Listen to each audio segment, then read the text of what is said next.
Rallying patriots worldwide in defense of human liberty. You're listening to The Alex Jones Show. I can't believe how far we've come. You can feel the tides turned just the last week. But we've got to be good people. There's still so much corruption, so much bad. We're still facing the machines. We're facing the AI.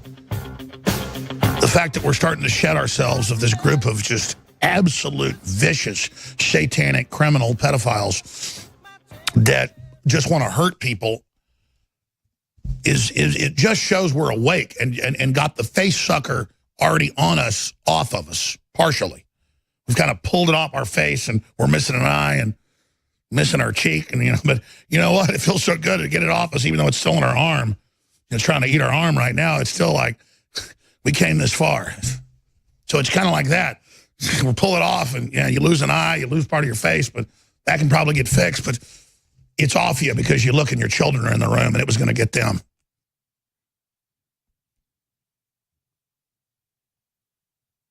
And that's when you don't have any fear anymore, except the fear of failure. But I'm telling you, it's the fact that we can't admit how evil the globalists are and how ruthless they are that's gotten them to this point. If we'll just admit how horrific it is, if we'll just understand that ethics are about protecting ourselves as well. These evil people think getting rid of ethics is cool and fun and that it's neat to do whatever you want. You get rid of the doors on the submarine. You get rid of the bulkheads on the spaceship. The wavelength telling us to kill ourselves is not human. And it's not cool. And whatever this experiment is, it's real, it's not simulated, and you're part of it. And it's so fantastical. Why would you care what other people thought about you? Why would you care whether you had a crappy car or a new car? Why would you care about anything when you're on a planet orbiting a big, giant nuclear explosion? And you don't know where we came from or what's going on?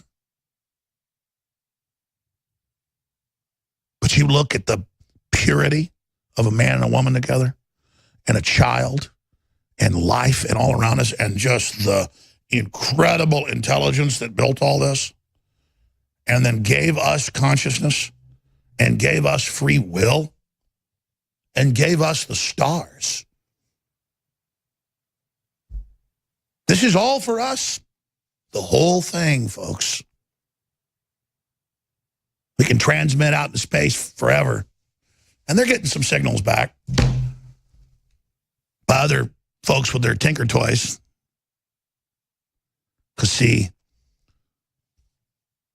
my gut tells me this is kind of like a race. See, this is just the start. This is just level 1. That's what it is, isn't it? Level 1. And are we going to pass level 1? You pass level 1. That little G, that goes up to big G. And then you realize you're really little G when you're standing next to the big G, the original gangster.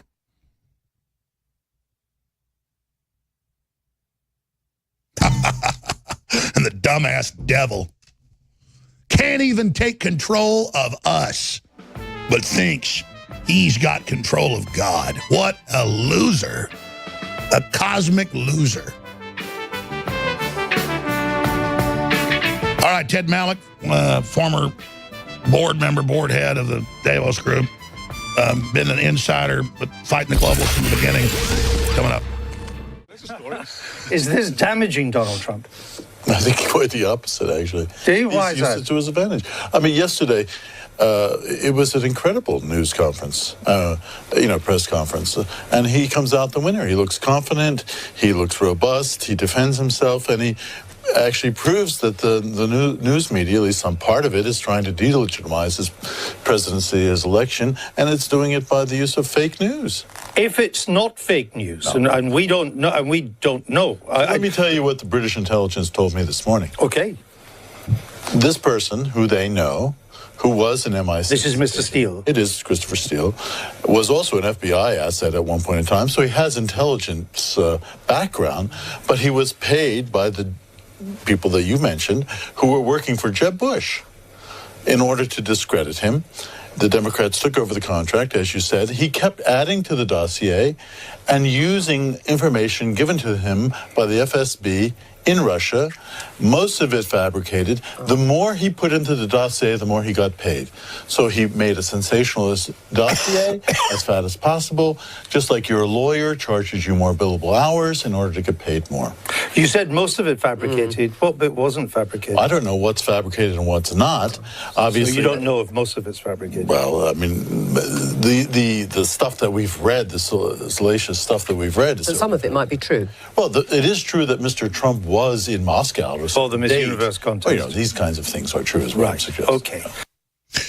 We've had anti-free market forces hijacking the West for the last 40, 50 years.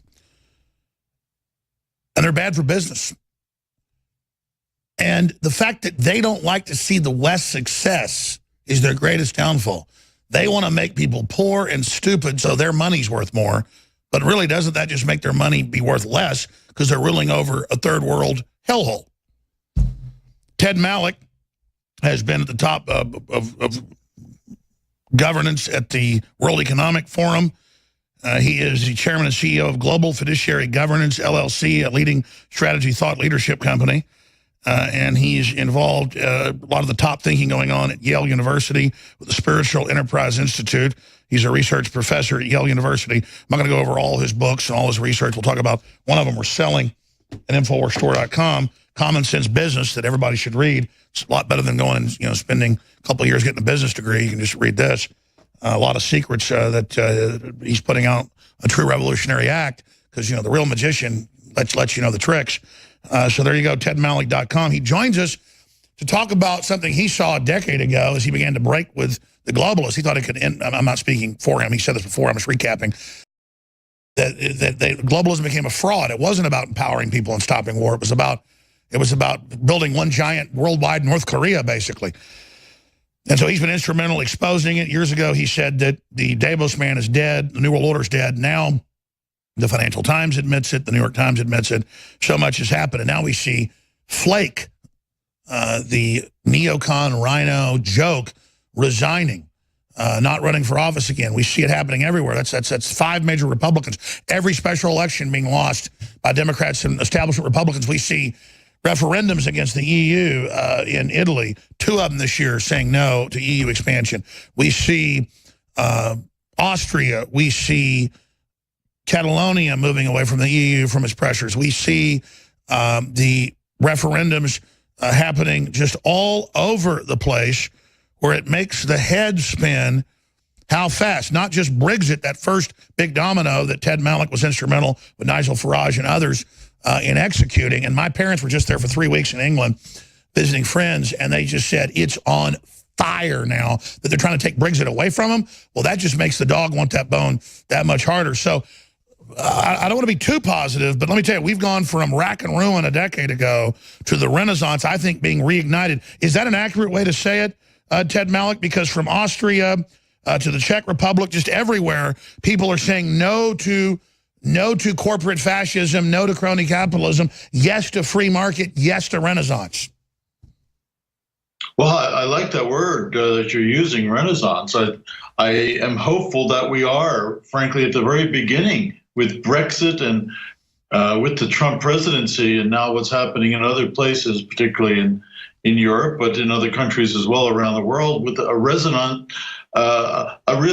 new era of freedom entering the world. It's exciting that people can take back their governmental control, that they can participate in their economies. This book that you mentioned, I was writing here with Whitney McMillan, the former chairman and CEO of Cargill, the world's largest privately held company, a wonderful company, where companies themselves can begin to participate in this really market-based kind of freedom that I think has been unleashed. I mean, I'm just so excited. So is the stock market, frankly, about what President Trump is doing and how he's kicking the old bums out, getting rid of the grand old establishment, and taking over the Republican Party. So I'm, like many of your viewers, I think, enthralled and enthused about the opportunities that are right on our doorstep. And now that he is pragmatically delivering, this has gone from exciting to magic. Well, it's happening. So you see that he's deregulating the administrative state, which makes it easier for business, and particularly small, medium-sized businesses, which have been burdened by this enormous cost of compliance and all the rules. And they have basically, moved forward on a number of fronts. Now we've got to get this tax package done because the U.S. tax rate is uncompetitive and it needs to be put back to where it should be so that companies can actually make a profit. There's nothing wrong with the word profit. And that profit is going to, it's not going to trickle down. It's just going to permeate the entire society so that everyone that wants to work, and we should all want to work because that's the nature of our being as human beings. I heard the last few sentences in the segment before this. This is our telos. This is who we are. We have a purpose in this world, and part of that has to do with our engagement in work. And people can find now meaningful work. It'll be a very exciting period. This is Reagan all over again. I agree, but now Trump hints at releasing what they call these disruptive technologies, and the word is DARPA, who again is just 50 years ahead of everybody. It's incredible what the U.S. developed with England and others. If they start deploying these disruptive technologies, I think that's really the answer. Well, we are in a period of great disruption. The digital revolution is upon us.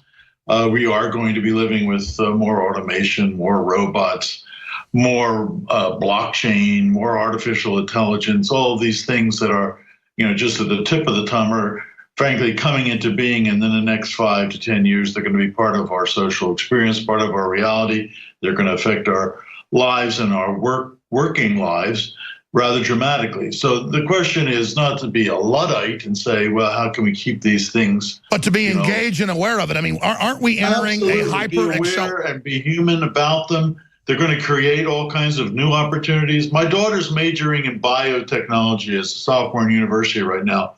I keep telling her every time I see her, you have no idea what you're going to be doing because it hasn't been invented yet. We live at an exciting time in the history of the human experience.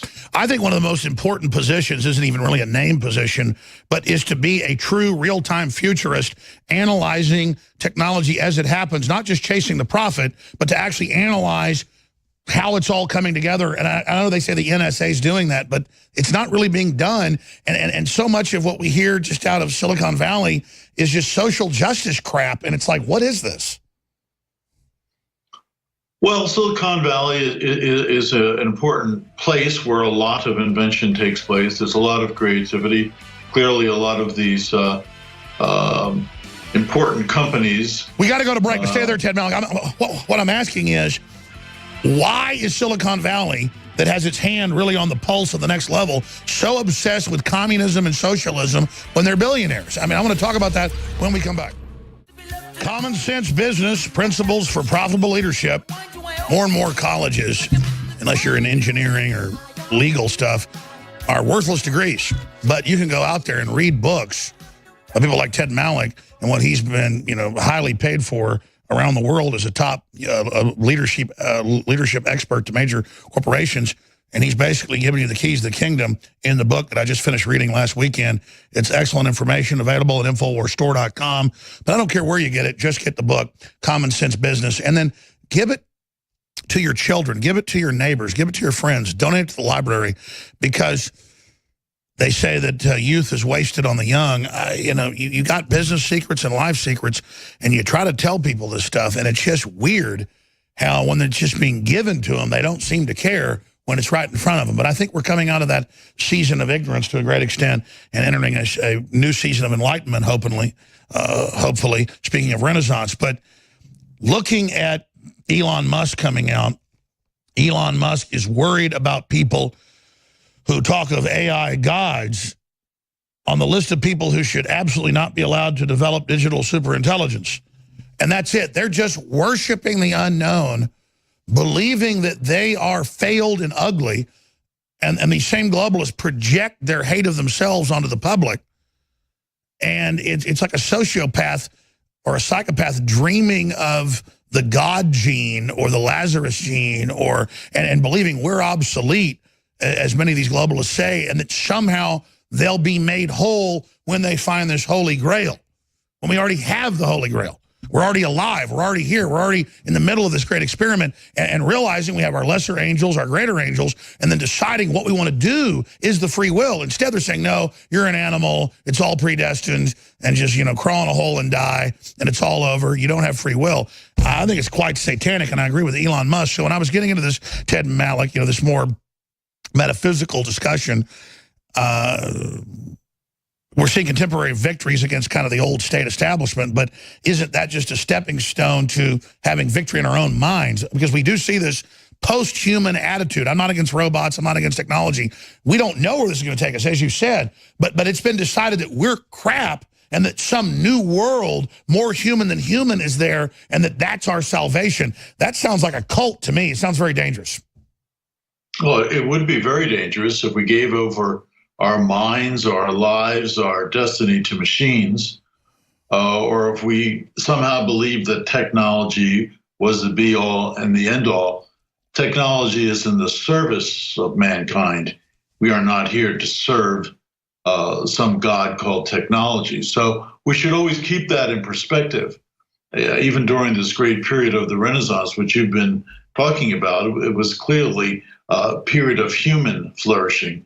So it's all about the human being and our relationship with each other, our relationship with society, with civil society, critically with our own families. That's where Aristotle began.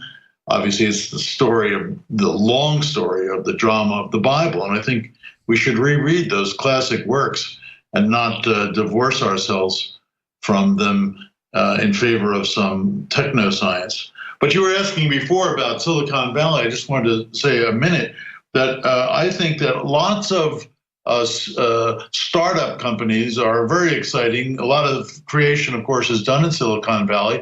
A lot of enterprise takes place there because of that ecosystem. Very, very unusual place, given the brain power, the universities, the capital, and of course all those firms that have grown up in that 50-mile region. Why has the U.S. been so dominant? There is no place, other places on the earth have tried to copy, but there's no other place, maybe outside of Boston or Austin, where you have some other smaller experiments of the same sort, where you have that same kind of ecosystem. It's very difficult to build. Those startups, those enterprises are unique, frankly, in human history. And of course, 8 out of 10 of them fail. We let them fail. There's money that's pumped into them. It's the exercise of building those enterprises, managing them, taking them public. A lot of them are very successful. Some of them become unicorns, billions and billions worth of value in individual companies. And it's at that point I have found, and I wonder if you would concur, that some of these CEOs then think themselves bigger than life, and they become almost, after all this capitalism, they become almost socialist in their orientation. And they want to either go the social justice route, or they want to use their companies in a very untoward way, not listening to their shareholders, and actually trying to propel some kind of social dream on the rest of the world. I was about to say, and from my own research, a lot of it's guilt. But at the higher levels, they've got Foxconn factories with suicide nets. It really is crippling competition with socialism because they're a breakaway civilization and have escaped kind of to the Elysium fields, they think, and that they're just cold-bloodedly basically crippling any type of invention beneath them. I think it's an attempt to take the Promethean fire away that they themselves have already used. Oh, it's a good analogy. and some of these companies become very involved in the globalist stream. They go to places like Davos and sit in all those cult movements and sing the evils of America, when in fact, without a place like Silicon Valley, they would have never been able to sit there in the first place. Isn't it like hating your parents? Thankful for what we have. Isn't it like hating your parents? Like, globalism came out of an idea of worldwide freedom, was taken over as, it's obviously a lie, and it's almost like they're hating their parents.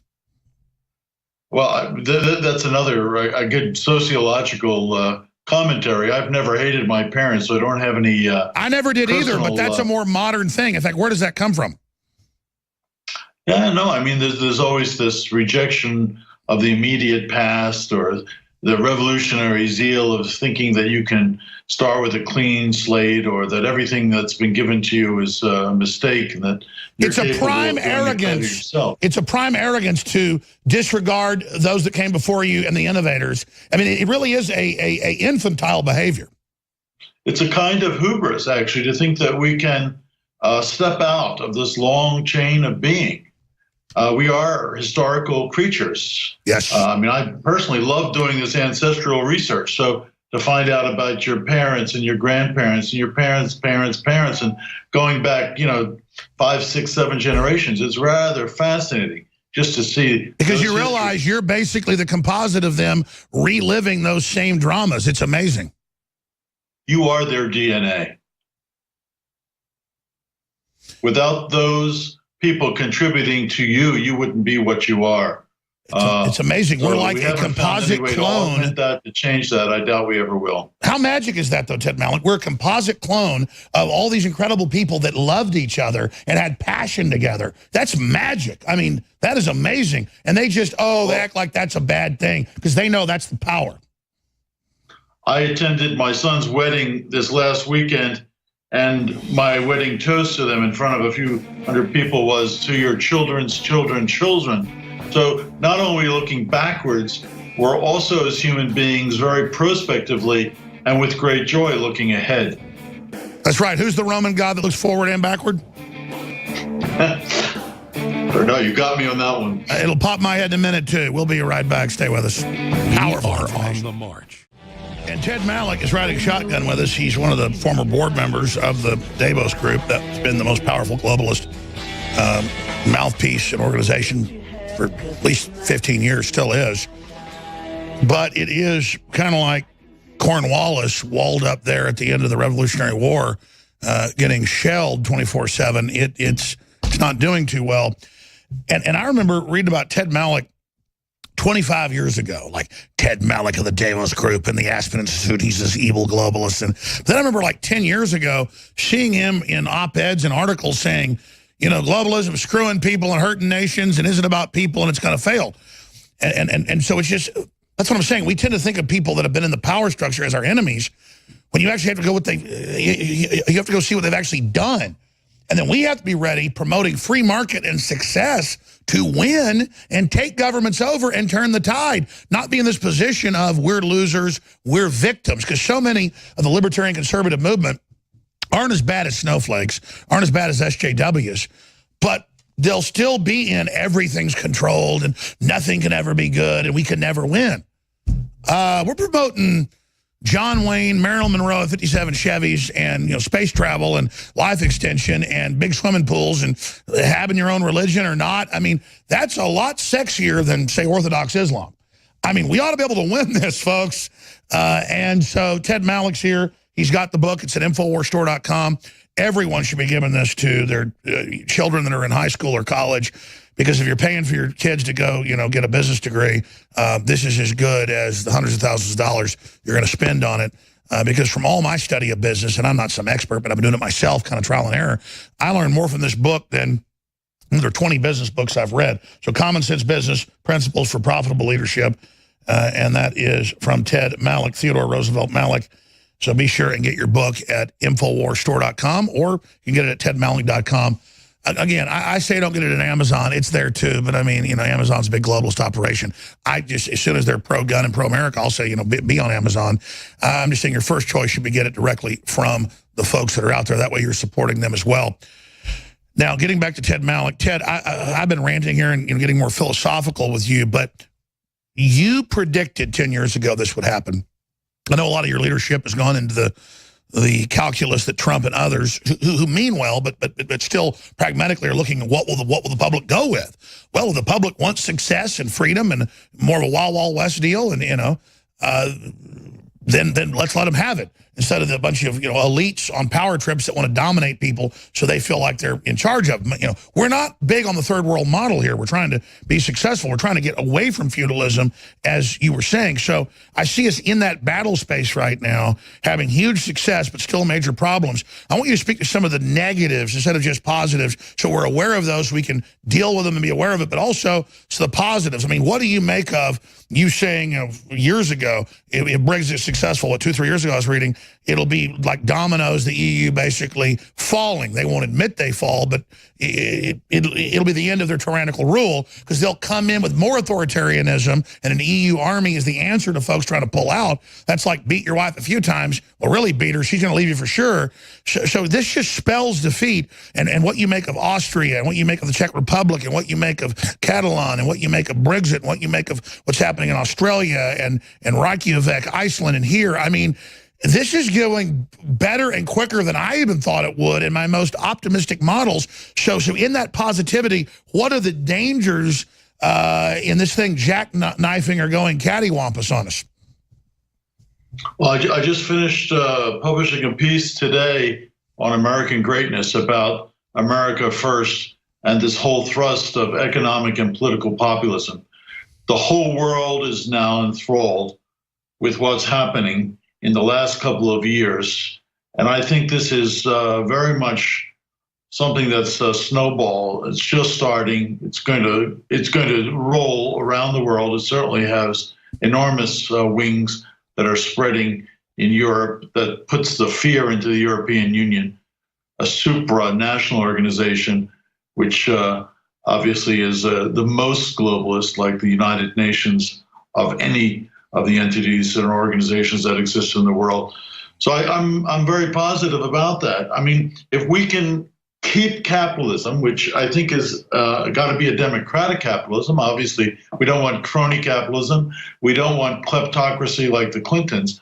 But if we can keep that pure form of capitalism, we can continue on this trajectory, which Adam Smith started us on, which is moving from being poor and sick, which all of us were 200, 250 years ago, to being rich and healthy and living longer lives. This is not something that happened as a fluke or just fell out of outer space. It's actually all due to our participation in the markets as free beings. So I'm excited about that, and taking back our lives, taking back our economies, taking back our political systems from these elites and from these globalists who have been running free for the last, frankly, for the last 50 years. So it's in a very exciting time in human history. It's a great time to be alive. And the craziness is they hijacked it. They were already in control. And instead of loving the horse that took them to Valhalla, they wanted to kill the horse and turn it into Elmer's glue. I don't get like not loving the thing that they were able to take control of that gave them global power. But I guess, I mean, I just can't wrap my mind around their disdain for America and the Renaissance and freedom when it's clearly our express elevator to Valhalla. Well, they have a degree of arrogance and hubris that is unprecedented. And not only do they don't want to put cash in their own pockets, they want to have political power. And that means centralizing that power, not like the Soviet Union, but centralizing that power in a sense around their own entities and around their own decision-making, and perpetuating their own place and their own power in perpetuity. So that has, frankly, come to an end. I said Davos man is dead 2 years ago. I think the European Union is in decline. I got into a lot of trouble last year when I told people that the euro was a currency I would short. But I mean, look, just travel around the world today. I was in Poland recently. You go to Turkey, you go to Hungary, you travel to Spain. I mean, I'm going to Italy quite regularly, talking to the center-right forces there. This has been unleashed. This is out in the open now. I agree. And getting into the negative, the death throes of the crony capitalist vampire wave.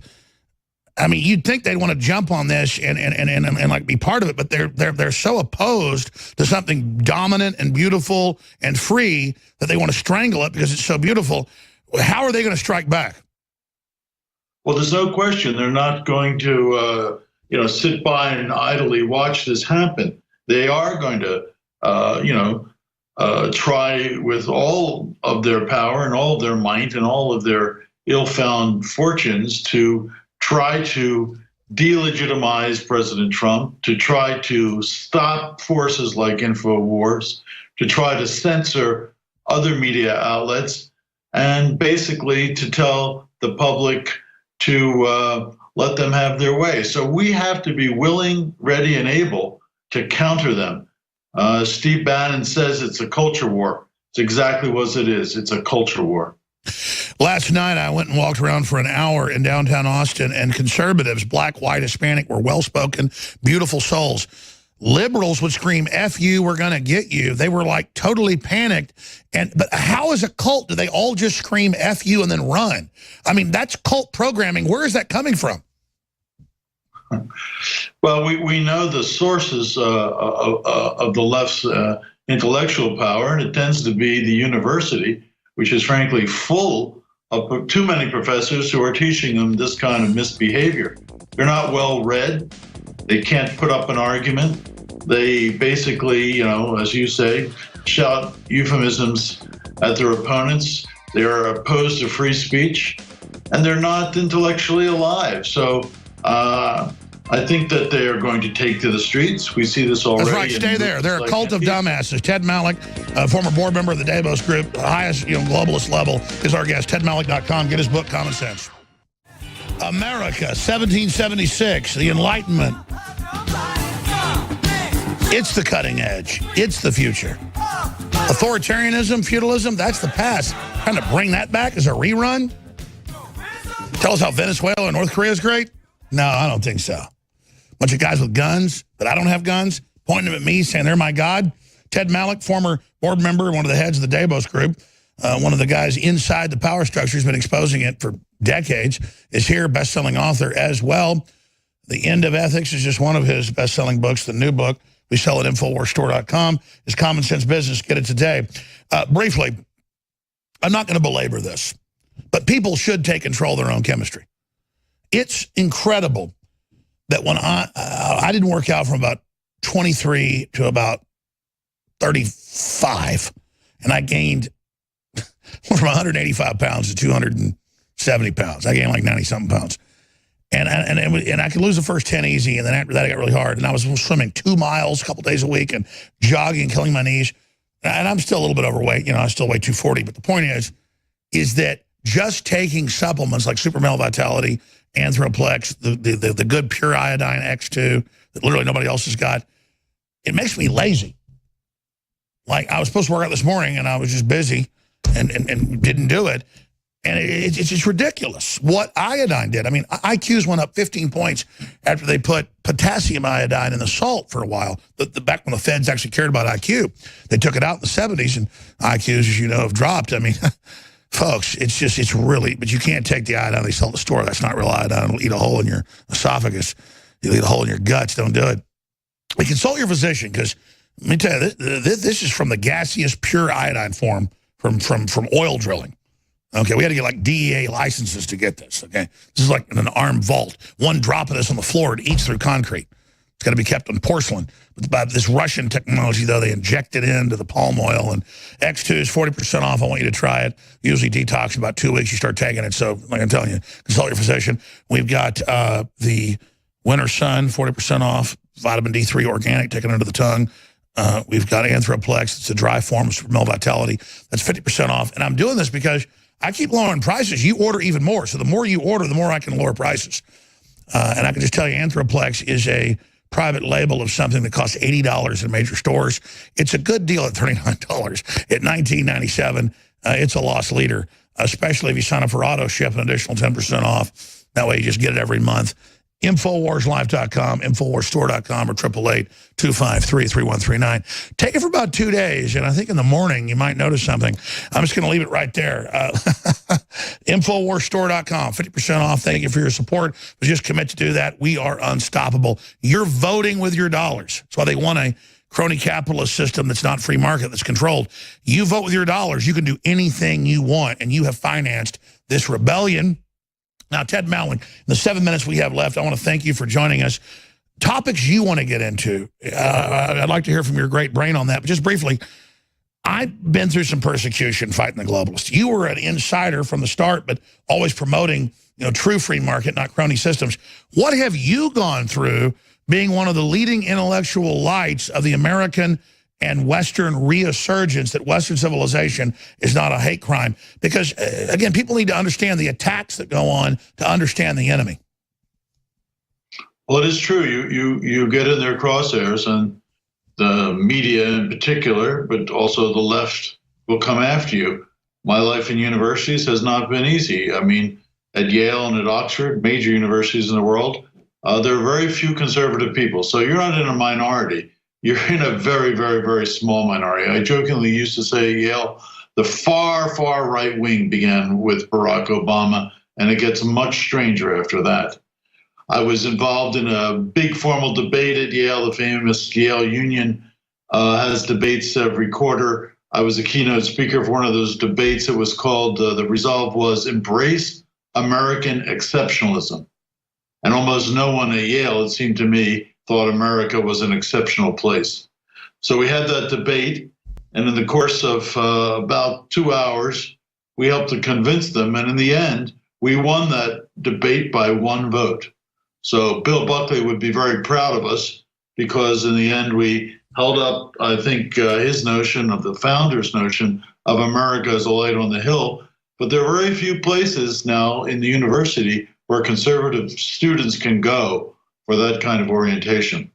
I think that's true at other places in our culture as well, whether it's in the corporation, in a not-for-profit organization, and even in some companies where there's more and more ideology and political correctness that it is almost impossible to get out from underneath. I mean, I'd like to say that in this book, what we try to argue is that we need to go back to the founder's idea of America as a commercial republic. This is really the brilliance and the insight of our founders. We're open for business. We need to study those founders again and reignite this excitement about America as a commercial republic. It's not a globalist entity. It's not a nation-building neoconservative entity. It is a commercial republic. It's an economic powerhouse, and that's what made it great. China has a 15% corporate tax. We have a 40%. It's a no-brainer. Why did the globalists at the Carnegie Endowment and others decide to kill the American system and then ally with communist states? I mean, why did people that had become super wealthy and in power from the loins of America decide to kill their mother? Of course, they failed. Well, I mean, for basically 3 decades, we've shipped all of our manufacturing overseas. So it's been wonderful if you live on the coast of China, where 300 million people have joined the middle class. But if you travel to Ohio or Pennsylvania, where I come from, other places in America, those towns have been vacated. They're dormant. They're half of what they used to be, and people don't have the. That's what I'm asking, because I know you've been at the highest levels. Why was there a declared war on American productivity and success? Well, or was it just a selling of our largesse to parlay into global power? Well, I think it's some of both of those. Mostly it was the enticement to find cheap labor costs in other places that drove these very large companies out of their own selfishness. I was in Ohio recently. I met a gentleman, had a very nice conversation with him, and he said, I'm now working in Mexico. I said, well, you used to be, the president, the head of a battery company here in Northeast Ohio. He said, we closed that factory down, all 3,000 jobs, moved to Juarez across the border of Texas in Mexico, and I'm the only employee that was transferred. We did that too often. we've lost $3.5 trillion in this NAFTA agreement alone. And the time we Let have, alone Trump what's is reversing that and panicking. Just the fiasco with China. Let me ask you this. There's positive stuff's happening, and I say we're winning the game. I agree with you, Ted. What concerns you, though? How could they have a Hail Mary, come from behind, win? How could the globalists retake the field? Well, I pray every day for the health and the vitality of our president. So one fear is that they will ensnare him in either some invented fiasco or try to assassinate him, or in other leaders like him. I know that's the case in Eastern Europe, where you have these very strong national leaders. They fear for their own lives. So that would be one scenario. I mean, it's somewhat conspiratorial, but I do fear that we'll lose some of these great leaders, the one we have been given by God to be president at the present time. The other possibility, I think, is that they will spend their last dollar, frankly, fighting us tooth and nail, even in the streets. And you'll see more of that. These clashes will be more frequent. They'll be more violent than what we've witnessed over the course of this last 18 months. November 4th, the left says they're going to launch terror attacks. They're everywhere. Then they claim it's a conspiracy theory when we warn of it, but you're absolutely right. George Soros has gone from spending $500 million every year in the U.S. to putting $18 billion into a fund for the next few years to, quote, defeat America first. I mean, why is that guy still walking around? I'm sorry. Well, when you look at his troubled past, his association with the Nazis in Eastern Europe and Hungary, his actual blackmailing and greenmailing, which is how he made his billions of dollars. And then he goes and starts this Open Society Foundation, basically to crucify the West and to criticize markets. I mean, this is an individual who is very dangerous and has done no good whatsoever. Well, the book is Common Sense Business. Do 5 more with them and let you get out of here. Amazing. Former, basically, head of the Davos Group, one of the top board members, right up there at the very top of this thing, quietly working behind the scenes and now charting the course to getting out of this new world order that's a new global nightmare. We'll do 5 more minutes with him. On the run. Stay with You're us. listening to The Alex Jones Show.